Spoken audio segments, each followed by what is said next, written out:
People do that at Toastmasters. Yeah, but you got it. You have to shake hands whenever you. Hi, everyone. Thank you so much for coming.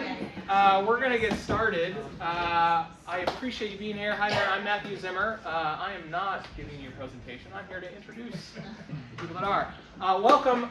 First of all, I wanted to welcome you to Ancere. This is Ancere Events. Ancere Co-working is next door. If you're interested in hosting an event, I host 1 Million Cups here. This is a great space. They're very friendly. They're very warm. They're very welcome. It's a great space to host events. If you want to check out the co-working, you can go next door later. Ping's in the back. I'm sure he will be happy to show you, but we love being here at Ancere. Just a couple of notes before we get started.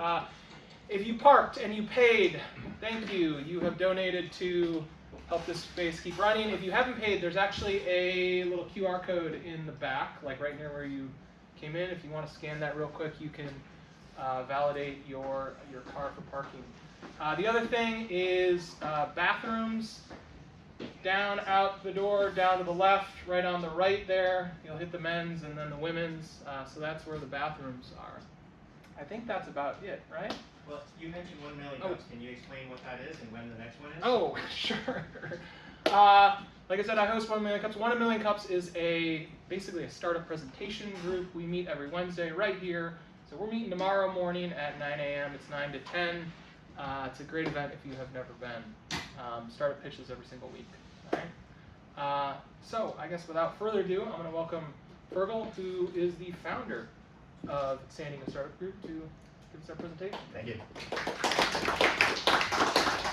Good morning, everybody. Thank you for coming. So I'm going to take a risk to start and make a confession. I actually have not found product market fit, so I may lose you right off the bat, but I have been learning about it, searching for it, iterating towards it for 10 years, and I've learned a lot about what does and doesn't work along the search. It's also incredibly rare.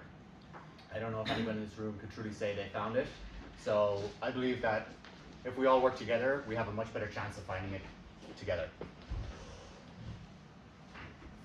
So does anyone know how ZzzQuil came about, the drink? Well, the creators of NyQuil realized that a lot of their customers were using it to fall asleep. So instead of continuing to literally force something down their throat that they didn't want, they released an alternate drink, ZzzQuil, to help people fall asleep without the active ingredients of NyQuil. And this is a perfect example of figuring out what your users are actually trying to accomplish with your product, rather than trying to make them do something they don't want to do. So we'll cover some tentative topics today. It's designed to be a workshop, Q&A format with different audience participation along the way. But the goals are to cover what product market fit is, why it matters, and how you can work towards getting it. So what is it? Well, Michael Siebel, the partner at Y Combinator, says that it's when you're drowning in demand, when you complete your sales and customer service teams can't keep up with the amount of people that are trying to get their hands on your product.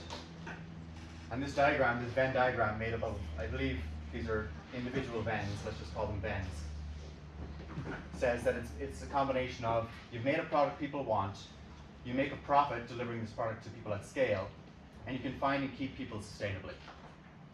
So most people, and for the purposes of this talk, are focused on this piece. Because without this piece, then these two are irrelevant.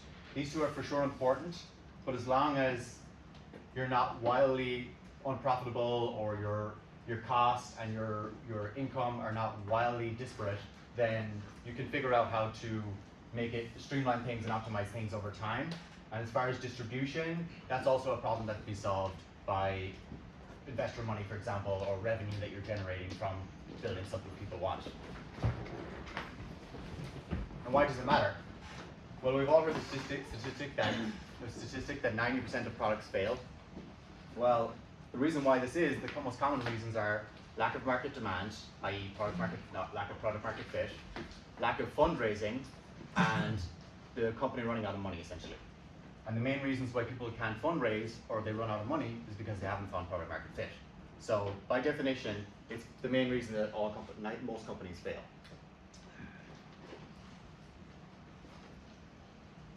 So a popular book that has been game changing in the industry is called The Mom Test by Rob Fitzpatrick. And one of the main ideas in this book is that everybody knows that they should talk to customers, right? That's not new information. But which is tragically misunderstood, is how you talk to customers. Because the type of questions that you ask and the way you frame the conversation around your product can make a huge difference.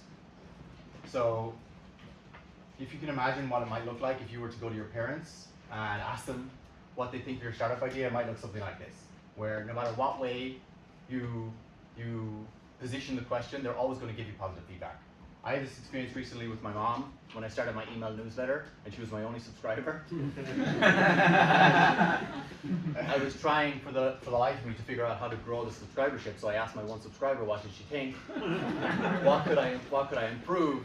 And no matter what way I phrased the question and how I put it to her, she wasn't able to give me negative feedback. She wasn't able to give me anything apart from, it's wonderful, I don't quite understand it. It's really, really smart though, and I think you're doing a great job, and just keep going. So My mom only gives me negative feedback. oh, yeah, me too.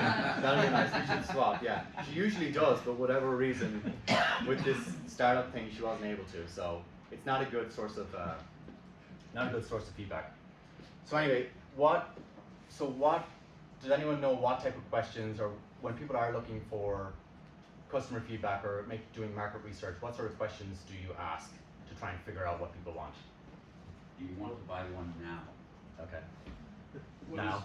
what is the most painful thing? Gotcha. What's the money for it? Like, will you pay? Will you pay? You ask about their life, their challenges, their day-to-day experience with things instead of pitching your idea. Like, you shouldn't talk about your idea at all, probably in the first meeting. It's a lot about their life, to understand their true needs, and then you build your product to fulfill those needs. Right. What Any have else? they tried? What? What have they tried previously? What have they tried previously? Awesome. And why are they considering it? So there must be some reason. What's the compelling thing about this that made it interesting? Oh, okay. Yeah. So why are they talking to you? Essentially. Exactly. Yeah. What is her pain point? What's their pain point? Jasmine? Was it easy to use? Was it easy to use? Okay.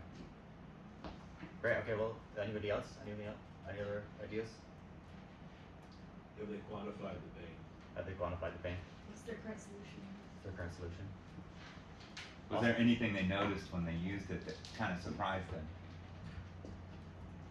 As in about the product or Yeah, about the product. Yeah. Okay. Like even the ZQL thing, because I thought of that, and it's like NyQuil. That's my favorite part of it. It helps me go to.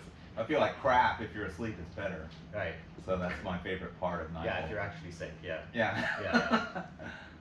Yeah. Okay. Yeah. Those were actually great questions. I think I might not have as much to share with you as. How much are you willing to pay? How much are you willing to pay? Yeah. Well, that's a little that's a pothole that sometimes people fall into. So. You guys actually named a lot of the really good questions, but I'll go through some of the bad questions that people tend to ask. So, asking people about their ideal future scenario, or something that's based on a hypothetical, or asking something that's a leading question that might lead to a compliment or is designed to lead someone down a certain direction, are really cardinal mistakes to be making in this process, because people both want to make us happy. They also don't want to waste their time. They don't want to spend a bunch of time doing something or getting into an argument or trying to dispute something. So it's just a lot easier most of the time to just say, yeah, it sounds good, or it sounds like it's a great idea, and their time's not going to get wasted in that scenario. And also, they just don't want to hurt our feelings. So it's clear that obviously, if it's a startup, we put a ton of energy into it, and they don't want our dreams to be crushed. I actually had a couple of calls recently about founders that we're talking about that the issues that founder is facing and the reality that the app is probably not going to go anywhere, and I asked them if they would be interested in would they tell that founder that information, since it's useful information or valuable information, if they don't waste their time, and both people said no, they wouldn't tell them, which validated the hypothesis in the book that people don't want to hurt their feelings, and I've experienced this too. I deflect compliments like they're going out of I do not listen to compliments whatsoever. I just if I hear anything that sounds like a suggestion or a compliment, I really try and ignore it and just look at what people are actually doing, the actions that they're taking, and then use that to inform the direction that I'm going to go. So some good questions. You guys already named a bunch of them, which is great. When did you what basically the fundamental structure is that it's based on past experience and it's based on their lives, like what they're actually going on, what's actually going on with their life, as you mentioned, rather than your product and what's going on, what you're interested in talking about. So we already had illusions of this, like what did you last pay for something similar? Someone said something like that. An important extension to when did this problem last come up is, did you actually do anything about it? Because I don't know about you, but I have a lot of problems in my life, and I'm not doing much about most of them. I just have some sort of haphazard solution, and it's working fine for now, and I don't need to spend any more money or invest any more time in it. It's working fine, and it does the job, and I'm just going to move on to something higher priority. So we really want to uncover what the actual highest pain point is. What is the most active emotion that someone is struggling with? And a good way of doing that is asking a question like this: if you had a magic wand and could fix one pain, what would it be? And just leaving it open from there. Because I have asked this question 20, 30, 40, 50 times, and I've never expected the answer that I've gotten, essentially. It's never been the one. When I ask someone that question, I'm always expecting it to go in one direction, and it always goes in another. So it's just a really good way of getting clarity on and proving assumptions.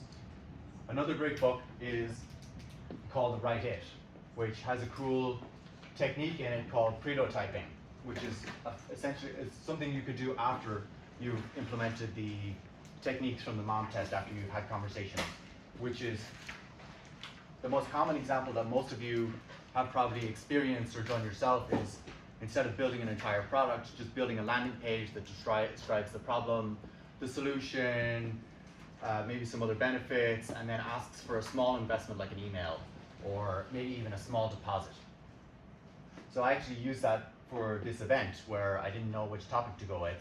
So I had an event that was about mastering your introduction in networking context. Oh, you saw that? I saw that, Okay, yeah. great, yeah. Well, I'm sorry, but yeah. No, it's all Yeah. right. At least you got an event. You Yeah, I got know. something done, yeah. He's here. Right. So I used that as an A/B test to figure out what people were more interested in.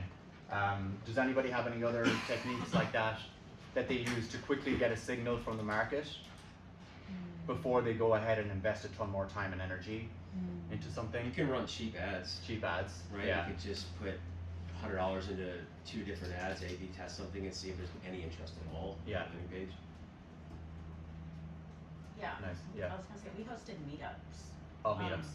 And with content that would help determine like what we're gonna build, Mm-hmm. but then it was attracting the target personas. And then kept doing those and seeing how many people would show up, Mhm. talk about it, and seeing if it would convert to getting on the wait list. Mm-hmm. Okay, nice. That's great. Yeah, just a smaller investment of time of actually building up the entire experience and product, Yeah. but giving people a sneak peek. A sneak peek and, Yeah, and then makes- seeing what's resonating with them, what's not. Awesome. Yeah, that's great. Yeah.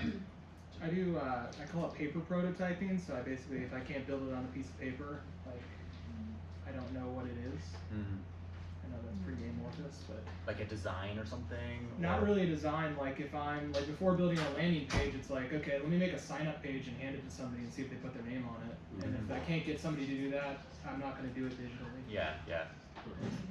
I've built in public before too, where Yeah. like you just kind of explain what you're doing step by step, and then you let the crowd kind of source. Like every time you get to a decision point, I built a carbon fiber bicycle wheel company at one point. Yeah. We were trying to figure out what type of carbon fiber weave the customer would want. We didn't know, so we just said vote. Do you want 3K weave? Do you want UD weave? Do you want it to be matte or glossy? We would just get a ton of feedback. So as we were designing this product in our garage, basically, people would just tell us what they wanted, and by the time we got to the sale, they had exactly what they wanted. Awesome. Yeah, exactly. Just figure out what they need beforehand and Yeah. then present it, and people are While you build. delighted. Yeah. Sorry. While you're building. While you're building, getting that feedback. Yeah, at every juncture. Yeah, that's Chris, was that with existing customers or new people? that New, were- yeah. I just posted on a very popular forum and said, I think I might be crazy, but I want to build a wheel company that does X, Y, Z. And at the time, there was like, all wheels were about $3,000 a set. And a patent had just expired, so there was a spot in the market where we could come in at about a third of the price. Wow. And I said, if we did this, would people buy it? And there was a ton of interest. So then we just said, okay, we're gonna build it in public, and you help us build it, get there, and it worked. awesome. I have a question actually, so Yeah. how do you know that it's like a product market fit and not just a product user fit? Like you might be okay with that user, but then it like doesn't really scale. How many users? I mean, Just one? I'm like, let's say you have 10 users that love it, all right, you know. That's but- great. But can you get 1,000? Can you get 10,000? Well, I think this is a problem a lot of startups fall into, where they want to please 1 million people before they can please 10. Yeah. And Paul Graham says that it's much better to make 100 people ecstatic about your product than 1,000 or more sort of indifferent, or it's okay, but you know what I mean? It's like, it's about, and then you can trust that those people will refer other people, Yeah. because that's what I do. Yeah. If I'm excited about a product, I can't stop talking about it because it's so rare that I actually find something that meets my need, that really helps me. So I'm delighted to tell people about it. The word will travel. I mean, we saw that with ChatGPT, which I'll get to, how quickly when something is really valuable, they don't need to do any marketing. It will spread like wildfire, and Slack and Airbnb and other products like that. Yeah, if you help someone solve their problem, they're gonna tell other people that have the same problem, Right. and this will help you. Yeah. It's the network effect of all Right. this. Cool. Yep. What if it's not a problem? I mean, TikTok is like going crazy, but there was never a problem that, marketing manic being something like TikTok. I mean, they're going crazy for a reason. There's got to be something that they're. But it's not fixing a problem though. I mean, it's entertaining It's people. entertainment. Yeah, that's a problem. People are really bored.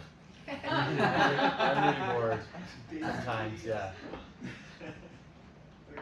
TV over your phone, short content versus long content. Yeah, I mean, I guess it's just social media. Even at this point, still feels like too much. So Yeah. this alternate way of presenting it, this alternate medium, people are super excited about in this short video. There's also, it removes, I think this problem that TikTok is solving is it makes it less about your direct social circle and more about connecting with people across the world and seeing things that you would normally not be presented with if you were just seeing your content presented by people you're immediately connected with. Yeah. I had a cross question for you about the meetup. Did you promote the meetup or did you just allow it to organically go on? Primarily organically. Yeah. Yeah, and it was actually very effective because shockingly, like people are searching, for whatever their interests are. Yeah. And so if you're aligned with their interests, Yeah. yeah. So What platform did you use? Meetup. Meetup, yeah. I Yep. have a recommendation also. Yeah, sure.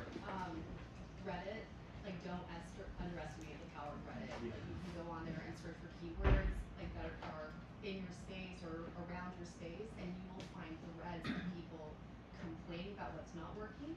And then you start to quantify. You can see, okay, how many times does this topic come up? How many times do these words come up? And kind of build your case from that. Right, Reddit just released a Reddit for Business dashboard. Have you come across this? It's like a separate dashboard where you can search even more granularly and find for keywords. And Really? yeah, it's kind of like a Google keyword checker tool, something like that, to figure out what people are looking for. And then they have the AI too as well to aggregate. So yeah, Reddit's a great resource for figuring out because people are more honest there about what they're really struggling with. Yeah.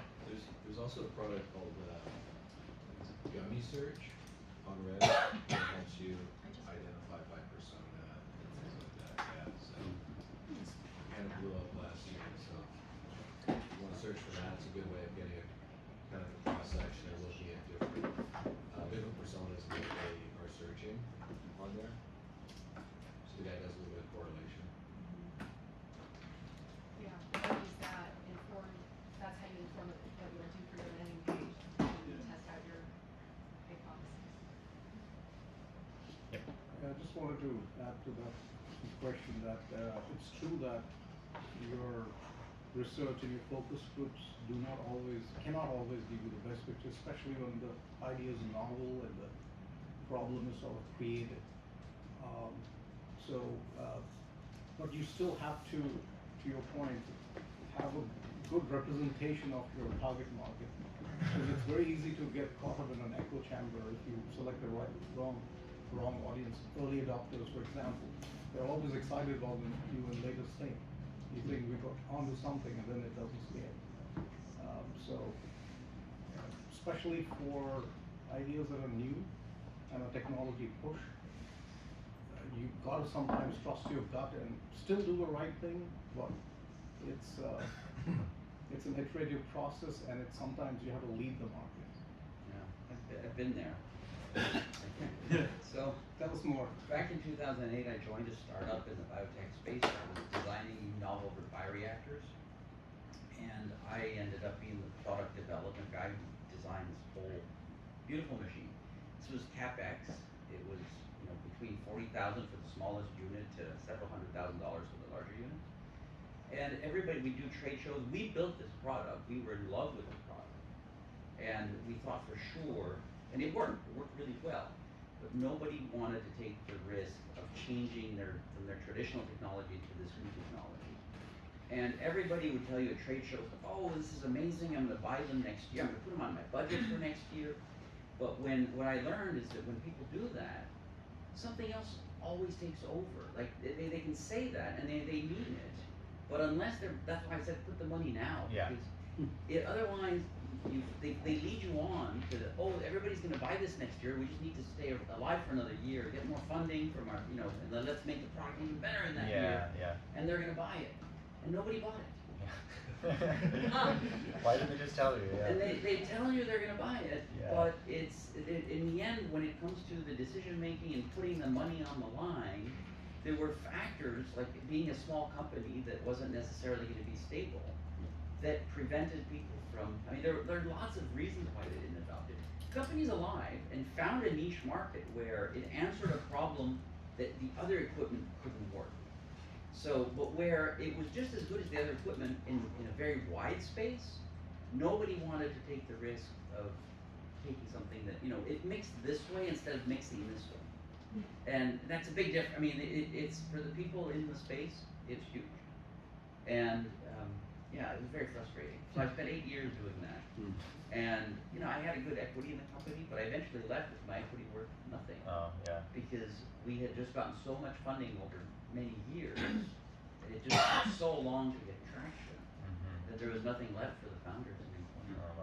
So I found myself only yesterday, advising a small medical device startup, and that's exactly what I said. Like, a lot of our attention goes to designing the product, and should be, right? Rightly so, because that's our key, that's our claim to fame. But not enough attention goes into designing the intervention, the product, the intervention. The intervention? Yeah, the product is intervening something. It's inserting itself into something. And interest doesn't necessarily mean that you sign on the dotted line when it comes to it. I can talk about an idea and excite the whole room, but will they pay for it? That's a whole different ballgame. There's budgets involved. There's alternatives involved, and So, there's so a lot. while I was in the middle of doing that, we talked to a consultant, and he said, you know, he started a bioreactor controller company on paper. He basically said, hey, I can build this for you. He put it on paper, like you said, in front of the gentleman sitting in front of me. And people put money down. Then he went and built it. So he did it backwards, and he was very successful. Because they were buying it based on, hey, we need this now. This is really solving a problem we have, immediate problem, not a, oh, this is a better to have kind of thing in the future. Yeah. We really like this is cool technology. This was something they really needed so well that they put down $50,000, $100,000, Wow. $500,000 Yeah. for him to build them the stuff. Right. So instead of, you know, don't build it and they'll come, that's Yeah. bullshit. Yeah. Get the money and then build it. Have it, and then build it. Yes, it's exactly right. Why not? Yeah. Yeah. Because it's a very different space than the consumer, you know, you're making a $30 hat or a $100 hat, right? There's a lot more there's a lot more investment in something like this. So my point was that if you put enough attention into the buying process, into the way the product appears for the first time, how many times have we done a compulsive purchase when we saw something on an ad or something? Because they put a lot of thought into that. Maybe the product was good, maybe it was not, but they made you click. So they put a lot. So when you have a good product, you get so excited about it. So you don't think about it. You know the same thing. Build it and they will come. As you said, it may or may not happen. Sometimes it does, but you know you can't take it for But when granted. it doesn't, it's very It's very costly. Right. I think the misconception is that the quote "build it and they will come" is from a movie about baseball playing goals. It's nothing to do with business. But for some reason, that's what people. Yeah, that's a lot of people's mantra for 2 to 3 years. Yeah. Yeah. No. Something that we're currently going to be testing out is we're launching an app, and we're essentially giving people a free 2-week trial, and then asking them, are you willing to pay for a full year at a discounted price? Yeah. Yeah. Are you willing to support our growth and, you know, deal with the not super polished UI experience, but like interact and refer it to other people? Give us feedback. And, you know, and I think it's gonna be an interesting learning lesson, and yeah, we'll see where we're at. It might be like, oh, you know what, they're just gonna pay for 3 months, right? But we'll find out if they're willing to pay for a year. No, it's a good idea, and you've got nothing to lose, right? Yeah. Yeah. And then at least you get. like commit enough for a year rather than month by month and then they just Yeah. disappear, right? Exactly. Yeah. Well, how do you know that after that year, that's it? Like, you know, Well, the idea would be to kind of, we're gonna learn more about our customers throughout the year, and then we're gonna be connecting with them, asking Improving. like, are we solving your problem? We're making it better as we get your feedback. So it's like support our growth kind of mindset. Yeah, they're, is that my like fear or like risk is that once you have that, you know, the customer that loves you, and you like address that pain and the pain goes away, like let's say you lost the customer, right? And they go away. yeah, no, but in our case, what we're solving for, No, but I was just gonna say that when tell people regulate emotions, because have you ever been stuck, right? Where your emotions took you out, like from productivity, from your goals, whatever the case may be. It's a human problem that everybody has, and so it's a consistent problem, right? And it's just a tool to help you, like throughout the day and stay on track and positive and et cetera. But what part of it is the people that we're talking to, from a customer perspective and target persona, one of the aspect of it is the one-to-many. So we know the problem exists for coaches and therapists, that people are looking for tools in between the coaching sessions or the therapy sessions to help them stay on track with what they're learning and how they're growing. So we know the problem is there, but if they have a good experience, then they're gonna refer it to more customers, potential customers. Right. And the other thing is, it's much better to have people who are buying your product and then maybe churning down the line for some reason than no one buying your product at all. And if it does solve the problem and they do leave, that's not ideal, but at least it means, okay, it's a real problem at some point. So either you can extend the value, like you were saying, and figure out ways to add on more benefits Tweak to it, keep them whatever. sticking around, or return, or you can, it means that someone else is probably struggling at that stage too. And you just need to either ask them, do they know anybody, or find someone in that ICP, ideal customer profile, that matches their characteristics, and scale out that way. So it's a good problem to have, for sure. Yeah. If we're talking about product market fit, I would be really nervous about thinking about how do you get a customer repeating buying versus just solving their problem. Because if I solve their problem, I've done what I said I would do, and therefore, like, that's product market fit. Versus if I don't solve their problem and they have to just keep consuming, like, Well, I mean, you how kinda haven't how many services are you using that's a subscription? less than I used to. Okay. Is it still more than you used to 15 years ago, 20 years ago? I don't know, services were defined differently, but Yeah. I'm looking for, I'd rather purchase something one time personally. Yeah. And then fine, if there's something else that comes around, but I'm talking, I mean, to me, that's a business versus product market fit. Like, solve the problem and then figure out how to remonetize them, but I don't know. Because that's the product market fit is one thing, but the business model It's different, yeah. is different. Sure. Yeah. So you could satisfy a problem, but it might not still help your business. So that's where what I refer to as intervention comes in. You have to create a model that is sustainable, that is repeatable, whatever, scalable. Yeah, I guess I think the model is flexible too. So you may have an idea of what the model is, and the reality is you may be wrong.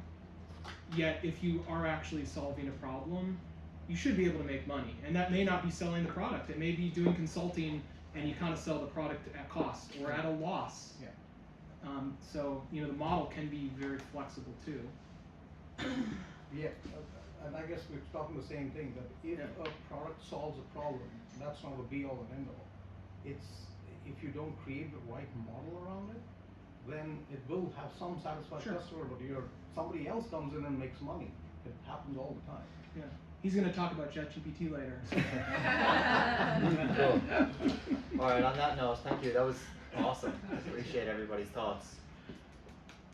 So I wanted to talk a little bit about user testing, which comes after someone has built generally a software product, but it's also an incredibly important process in figuring out your product, like the best representation of your product, more so the best flow, how it's the usability, the user experience, things like this is the only way I've been able to consistently figure this out. So it's a very simple process when done properly.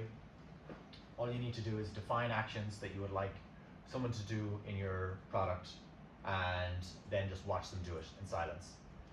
And the watching in silence bit is the really hard part, because if you've been using your product for months or years, then your brain will have figured out all of the friction points and all of the little quirks that you're just blazing through on your way to the brand new feature that you're building, when they're getting stuck in downloading the app from the App Store, or finding the website, or signing off, or something basic.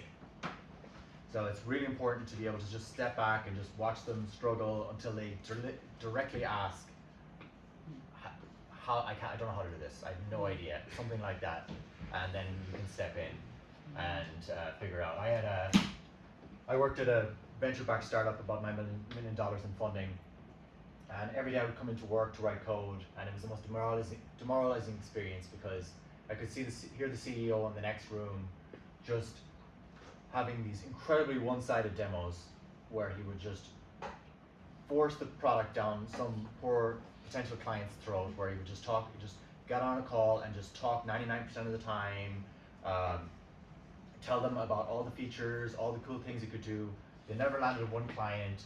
The company folded, and after going hell for leather on a Jira integration, that the only people that ended up reviewing this integration were engineers that worked at the company. So never got anywhere. And this is to the tune of girls just want to have fun, CEOs just want to have one-sided demos. That just came to me. So don't be like that guy. And then the feature bloat trap. So another issue that we run into with the founders in our club is that they predominantly the biggest issue is fear of releasing something that doesn't represent the best version of themselves. And Reid Hoffman famously said, if you're not embarrassed by your first release, then you've launched too late. I think that's a little bit of a misconception. I do think quality still matters, but it definitely is important to reduce any overly complex feature set or functionality that's costing you way more time than it might be worth, and you don't have any real information that it's actually going to be used. So if you guys remember ChatGPT a few years ago when it first launched, it was basically just did the bare bones of what it does today. You could ask a question and give an answer, but there was so many problems from the infrastructure side. All of the servers were getting overloaded constantly. They didn't have any pro feature. They didn't have any settings of note. They didn't have all of these integrations with all these third parties they have today. And I made a mess of this slide on the right, but you can see what I mean. There's just it does a ton of stuff now that it didn't do. It's voice activation. It's got all of these. If you can search the web, all of the information is up to date.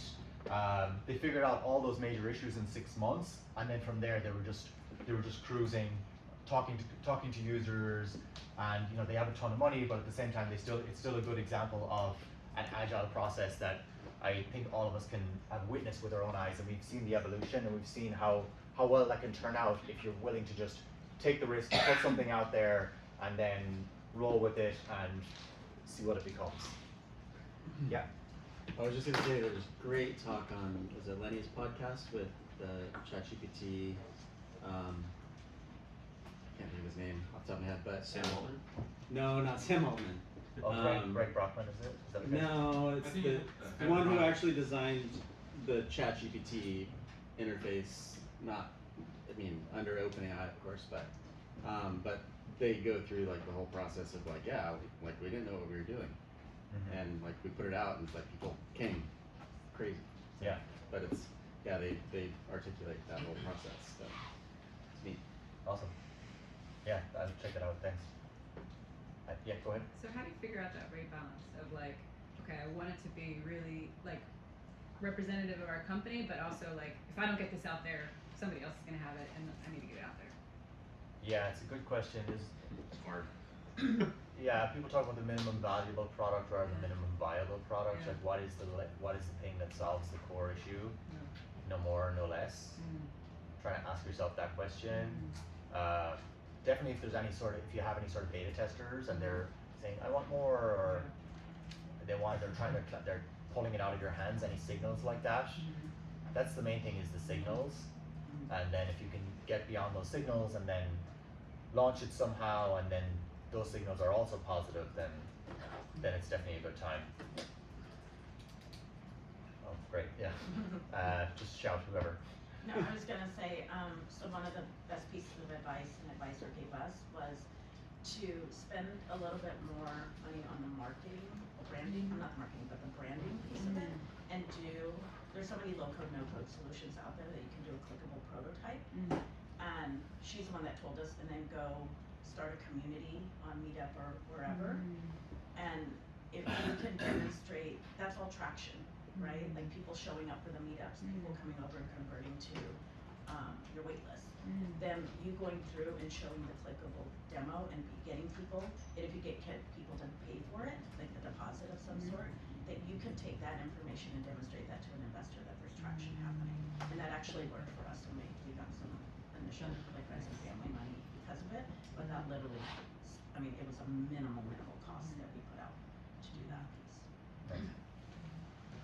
Yeah. What if there's like a competitor that does something like vaguely similar but not quite, and like doesn't have the secret sauce that like you have? But like, how would you address that? I mean, but they have a better distribution, or what's their advantage? They're just already out in the market. What is it? Are you afraid of giving I would say different is better than better. meaning we like define who you are, and if that's different is better than I'm better than you, right? So why are you different? Just talk about that, right? Yeah. I'm wondering what your read on, like, specifically this is. Like, I guess on, you know, ChatGPT launching, like, okay, product market fit, like, scaled like crazy, attracted people like crazy. Clearly, yeah. I guess what it feels like to me today is like, for some reason when that happened, they almost didn't feel like they had product market fit, and they were like, oh, we need to add all these features. Because what I didn't see them doing was focusing on how do we make a profitable business. Like, and now it feels like they're in a feature bloat phase where they like don't know how to actually monetize the business. I get it, they're raising venture capital, it's a long-term play now, so it's almost like shifted, but I don't know, in my head, I feel like they kind of lost their way when it came to like focusing on product market fit and just were like, let's just make all these OpenAI features, and it's for everybody. NVIDIA are going to be the most valuable companies in the world by far. I by mean, far. So it's I an don't- opinion. Well, Nvidia are for sure. Yeah, I mean. It yeah, might. Yeah. I mean, I think NVIDIA already is. Right. That's why. Yeah. Who's downloaded the GPT user manual yet? Right, exactly. But we all use it, right? So they're still figuring out their market fit from us. And so if you have a product, like the thing that's happening is you're gonna with these smart products that have capability to adjust to the user, not to make the user come and adjust to them. And I think that's been where a lot of their secret sauce is it doesn't matter how you come to them. Now, you can ask any question and get a response. It might not be a great response. We built a whole model on fixing that. But the fact is that you can use it at your level. You don't have to go in and you read a manual on how to use that product. Right. So I'm not sure OpenAI is a good example to look at. They started off as a research organization that was meant primarily to make sure that they're to share research openly across the entire world and make sure that it's available to everybody. And they hit upon ChatGPT as a commercial product almost by accident, and then they pivoted into a commercial organization. I mean, that's not they weren't built to solve people's problem. They weren't trying to solve people's problem. Rather, it was a research organization, and it was a nonprofit. Yeah, and I think they were trying to get away from the VC model, but the CEO is also Sam Altman, who was president of Y Combinator, who's responsible for most of the modern unicorns that we all know. And I think there's obviously some business angle there, and maybe they hit it by accident because they weren't necessarily looking. They were just trying to solve a problem, and they weren't necessarily looking for. But they're for sure the fastest growing product in history, at least until Threads. So they're doing something right. Yeah, I think it's just being really open to seeing like what are the triggers, right? Yeah. What feedback am I getting, and what triggers am I noticing, and when do we pivot if we need to pivot, right? And just being open, not so much like this is the problem, this is the solution. That could change, right? Right. Yeah, I think it's one of those rare cases where actually they'll build it and they will come work. So this cannot be replicated in most cases. And also with like the ChatGPT, I mean, there were so many startups that were just a thin wrapper for ChatGPT, right, for the API. And now if like ChatGPT adds that feature, right, to their platform, then your startup is just like not viable anymore, probably. I mean, maybe. I mean, there's a lot of. This is what you were saying, that you just change the positioning basically, or just be different in some way and find some smaller. Yeah. There's always a different angle. With 800 million weekly average users, that's the definition of product market fit. I mean, it's hard to argue that. And their game plan is to become the OS for what we do. It replaces Google search. Their dev day yesterday demonstrated that pretty powerfully. Yeah. You can go there, ask it questions in one that you would normally go to Google search. So they're I mean, their strategy. And it can do it better, yeah. is pretty wrong. It's not haphazard. But it's so wrong. Yeah, It's wrong so much of the time. it's wrong. Yeah. Oh, it's incorrect. It's incorrect. But so is the But- Google search, you No, not. I'm not sure I understand your definition So, of wrong. well, it gives you incorrect information so much of the time. Right, Oh, And, yeah, and no, so my no disagreement feeling, there, my but- feeling is it's so popular because it's hacking our brains. Like, we all Yeah. know it's just a computer, but the fact that it speaks in English and it's easy to relate to, Yeah. I think we're all falling for that drug. It feels like a drug. That we're interacting with a machine that's talking back with us. And I think that's one of the reasons why it's so incredibly popular, despite the fact that it's incorrect so much of the time. Like, we wouldn't tolerate that in another product. So, But it's a great replacement for humans. Well, And there I say you that go. for positive, I say that. I totally agree there. I say that intentionally, right? Because I like to argue. I think, I'm being honest, right? Unlike ChatGPT, because there are times you're absolutely right, but I think in many cases it's more right than some humans. Yeah. That I would ask. Right. But I To a would certain know extent. that those humans wouldn't know this information. We all seem to think that it should be correct. Ask it about when Venus rises on the horizon, right? It'll be off by hours. And then you say, why are you wrong? And it's like, well, you're right. I didn't use, I used a model. But how can your model be hours off, right? But this is really, really easy to know stuff, right? That you could look up in an almanac or a table. I mean, these tables have been compiled for hundreds of years. so can we circle back to the product market fit for a second? Which, I mean, I'd love to have the ChatGPT conversation last for days, but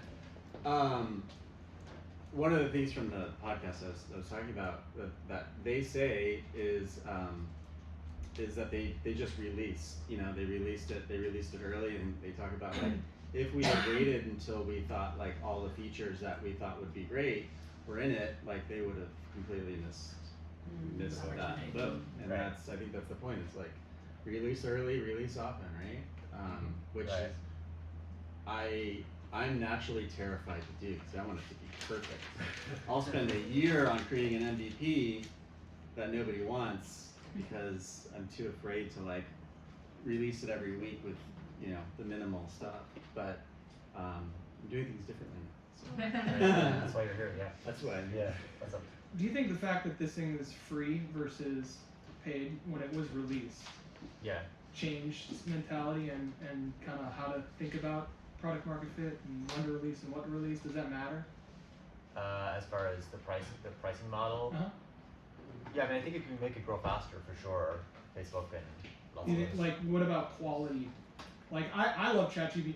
I put up with the bad answers because I don't pay, and it's like, oh, it's a great product for free. Yeah. It's great. It's amazing. But you're still paying, like, if you're not paying, you're the product, right? Like, like they're taking your data. Whatever. It's free. To me. You'll see. It's free. Yeah, But yeah. it's addictive, right? So you're It's handing gonna out an cost you a addictive lot, yeah. product for free. But even if you're Eventually, paying, people even can't- if you're paying, you're giving them your data. Yeah. So I'm not, by being free, I'm not. There's no sacrifice to me Yeah. because even if I was paying, I'd still be giving them my data. I mean, even if you pay, No, you it's still okay. get wrong answer, so it's doesn't make any It difference. doesn't matter. Yeah. If I can just speak to that Yeah. quickly, yeah. So I'm an attorney and advisor. We'll do an intro later, but right, it's like if you're looking for professional investment money, like the days of like releasing it for free and like showing users, like it doesn't fly with VCs anymore. Like if you have the next ChatGPT or Facebook, like fine, but I have a lot of clients who are trying that strategy, and like seed investors aren't putting in money unless there's like real revenue, real customers. Like the cycles I'm seeing are a lot tighter, so I wouldn't maybe. Yeah, it suggest was, that it was route. developed and funded in it about 5 years ago, and things were a lot looser then. Yeah. And people with track records. Anybody else? Yeah.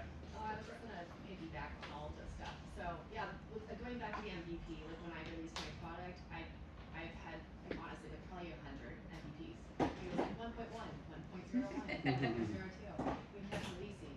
I got to 1,500 end users and decided to throw the whole thing away. And it's like you just have to iterate and figure out what's gonna work.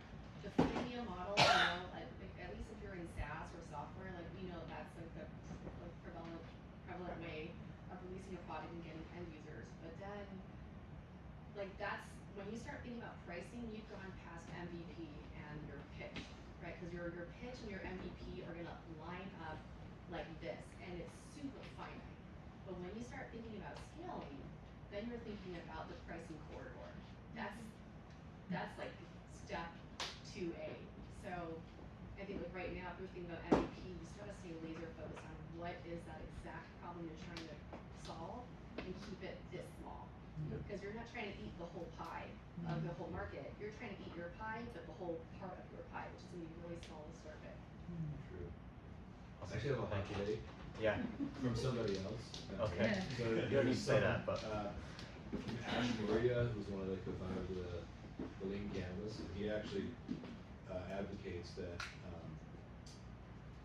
offering your product in a freemium model is the kiss of death. Because it delays your discovering if people care enough to pay. And you end up incurring these costs for bringing it on free. It's a hard one, right? Because I'm kind of attached. Oh yeah, just get users. I want to see users because it feels good. It's like a bit of a drug. It's a bit of validation, right? But I wonder, and it's probably different for everybody. I don't know if it's across the board true, but would it make sense to charge and have that gate as a validation step for your product? And I did charge. I ended up switching my customers over. Yeah. You know, because you can do that and say, hey, thank you for supporting our project. You get your freemium membership up until 6 months, and then if you'd like to renew, we'd love to have you. You're gonna have to pay the price, and they did. I mean, I think it depends, right? It depends on the product. Like, I was head of product at eBite. We've never spent any money on marketing. That product marketed itself, right? So if it's in your best interest and people are sharing your product and getting, like, marketing it for you, then you wanna, like, keep it premium or give them, like, a good amount of features to get them kind of addicted to your product and share it with their friends. Yeah. So just think about it, and if, would it have grown, had it, you know, paid for it? You never know. What? You built it? I was head of product there, so I took over after, IEC acquired them, so I got them the profitability. Nice, nice. So if you have a strong viral loop, then being a freemium product actually works pretty well. Exactly, yeah. If you don't, then you're better off going for free trial subscription. Yeah. For one. And also in the AI era, like the user data is like so much valuable, especially early on, right? If you're like wanna like fine tune your model, right? That freemium model, and you can like use that training data. I feel like that's super valuable. Cool.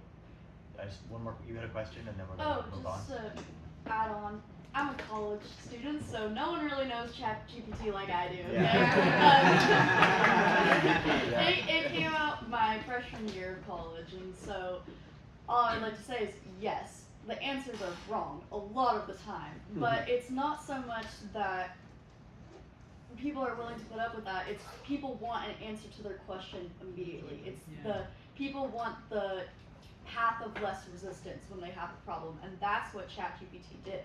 Oh, you don't know how to do statistics? Let me show you how right now, as easy as possible. Make this conversation about, I don't know, product market fit, explain it to me like a 5th grader.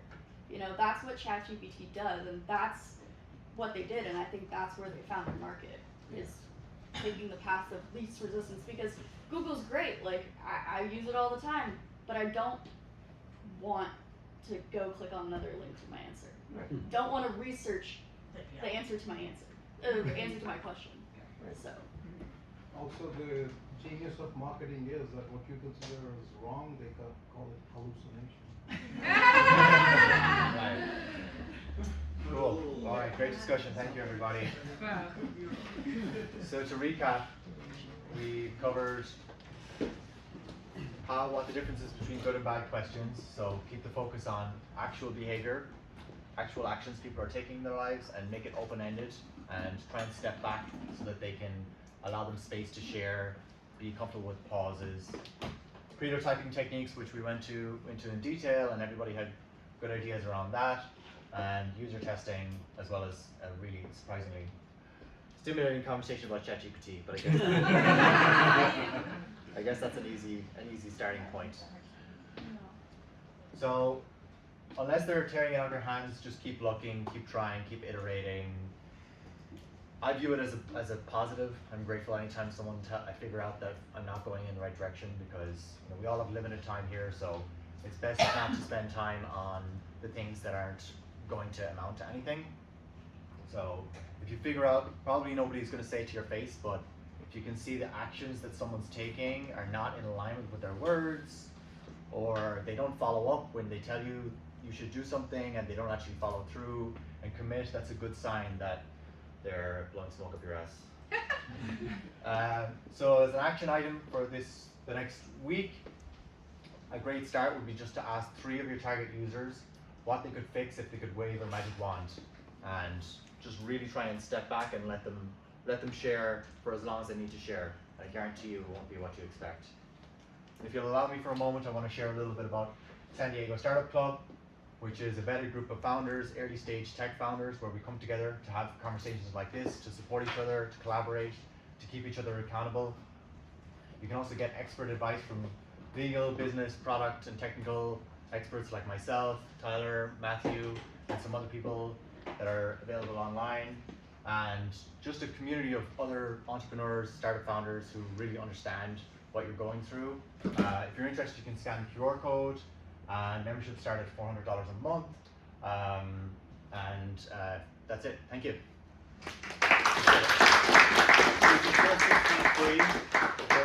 Is the first 6 months free? That wouldn't be very good validation. This was your free trial. Yeah. Just keep them 2. You want us to do intros? Oh yeah, sorry. So Tyler and Matthew can do a quick intro on their So experts. you guys Yeah. know more about the club. So, my name's Tyler Hastings. I'm a local startup attorney. I run a corporate boutique called Hastings. We really believe in founder education, so I'm an advisor here. I just spoke yesterday as part of San Diego Startup Week. We have Wood Venture Financings. We focus on early stage right now, so pre-seed, seed, A. We'll take you all the way through your financings. Me and my partner came from big firms. I was at DLA Piper. He was at Goodman Proctor, right? So we've done a lot of late stage deals. We saw that those firms aren't necessarily a great fit for people just getting off the ground, so we're focusing more on people just starting out their companies. Again, we do corporate. We have great networks, so anything that's not in that tight corporate circle, like patent prosecution or something, we refer out to our network. We welcome to come to us as your first stop. Thank you. Okay. Thanks.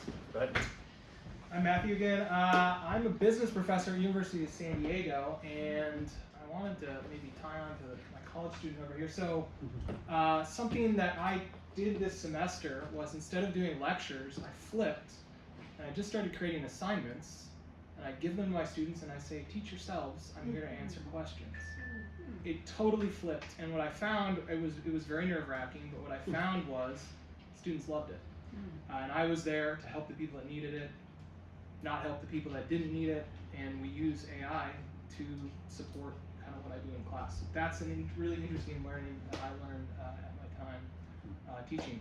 I run another event called Case Studies Club. If you're on Eventship, you should check it out and come. It's another Cool. pitch. Thanks, Matthew. Any other questions? I provide solution keys, yes. Is the write it, if you've read the mom test, is it kind of the same but different, or is there a lot of good information in that as well? There's some good information in it too. It's the way I see it. It's the next step after the mom test. Okay. Because the mom test mainly talks about customer interviews. Yes. And strategies, and the write it is more about what do you do after that? It's more on the hypothetical side and the testing and seeing what people actually do. Okay. But it's definitely worth a read. Perfect. Yeah. Anything else? Yep. Do you mind if I make an announcement? Yeah, sure. So, if anyone who wants to go deeper on interviews, from what we'll talk about in like mom test, customer interviews are a huge part. I'm doing a workshop at the end of the week. It's part of Startup Week at UCSD, Friday at noon. If anyone's heading down that way, so it's on Eventship. It's called Know Your Customer. So it's going deeper on customer interviews, which is great. Has anybody here had a product built, like with GoFundMe or one of these electronic things that you click on, like you can look online and be a part of someone building something. If anyone launched a product using their money from something like that? I did. Crowdfunding? I did it before Kickstarter started. A Kickstarter, that's the No, one. we did it before they were even a thing. We just did our own crowdsourcing. So when we were building in public, we collected an email list of 4,000 people. The bicycle wheels? Yeah, yeah, and then we just said that we didn't have enough money to place the minimum order with the factory, which was probably $125,000 for us to buy. Right. So we just told people the first container will have 600 to 800 bicycle wheels. The next one will have that many more, and it's first come first serve. We had a countdown timer, and we sold $350,000 worth of wheels in 60 minutes. Wow. And it like totally changed our lives. It was crazy. But and then Does that model still work with all the works. AI crap happening? Well, that worked. Yeah. 35 containers later for like we couldn't keep anything in stock. Like every time a container landed with 600 to 800 bicycle wheels, it sold in. That's like getting paid and then building. Getting paid and then Yeah. building. So it just we that just seems found like the right amazing. angle of. What's the brand? It's called Flow, F-L-O. I've been out of it for 6-7 years now. I sold in 2019. Still going. It's still going. I hear it's going to close down soon, but I got out at the right time. But yeah, it was crazy. Like when you're saying, like when you find it, you kind of know. It's like we just literally could not. We were crashing servers. One of our first things we had to do was go to Rackspace at the time. Yeah. They like let us into their startup program as a non-tech company because we couldn't keep servers up.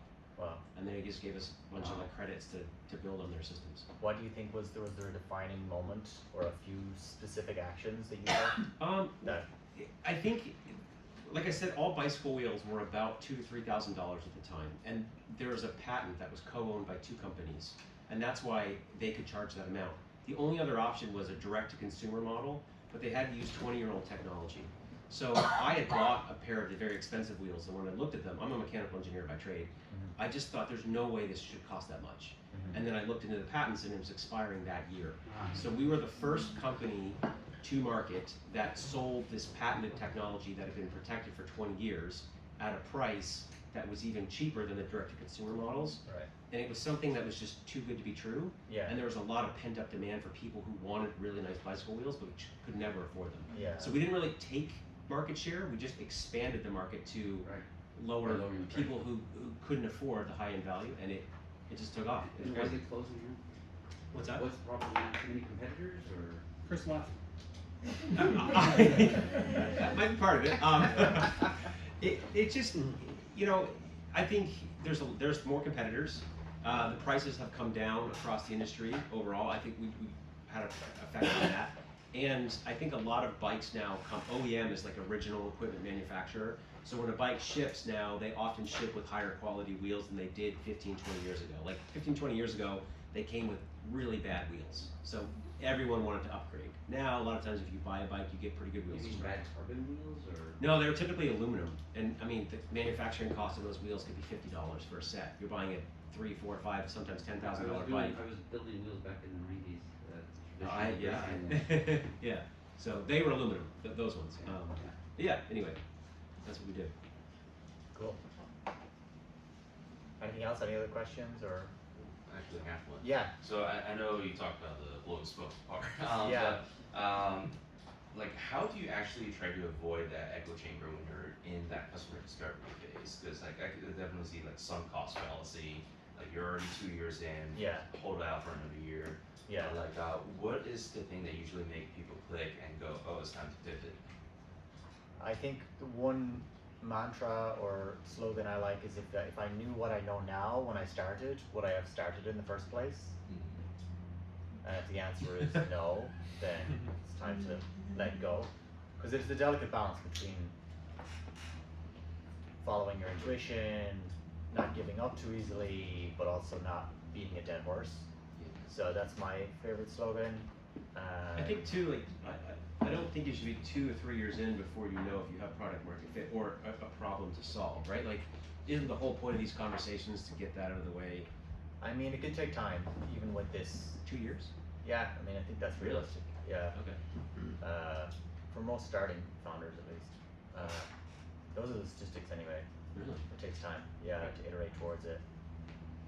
But I think it's just doing those pulse checks, like, is this still true, right? Is my problem and solution still true today, and why? Yeah, timing is a big factor as well. What people are looking for at that particular time.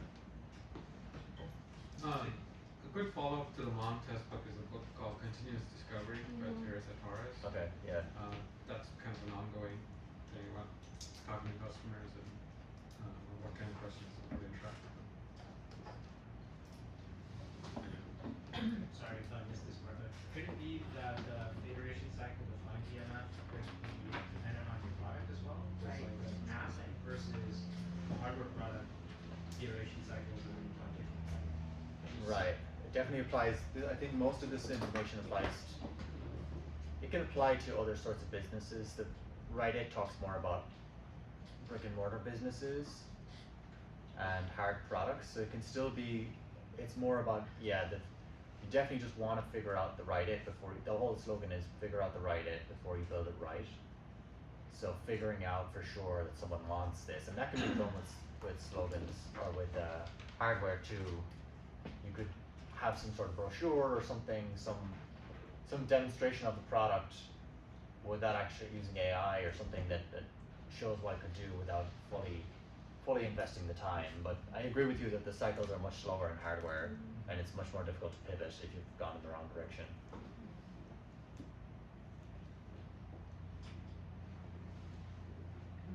Anybody else?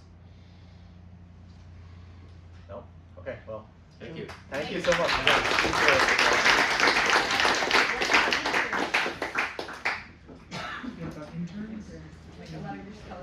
If anyone wants to use it for internships, I have no idea. I haven't asked them. I mean, no, I mean, like, I mean, we're all.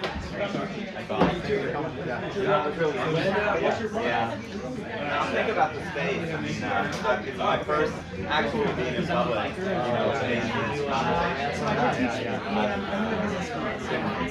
not working now for 6 months.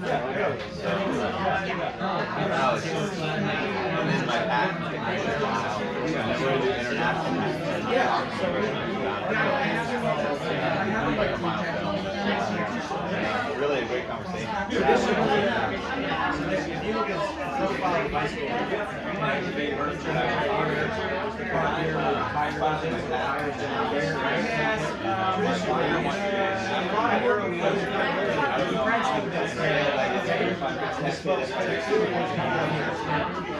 research is not very stable process. It's better to get a shower, but it's not over. Something called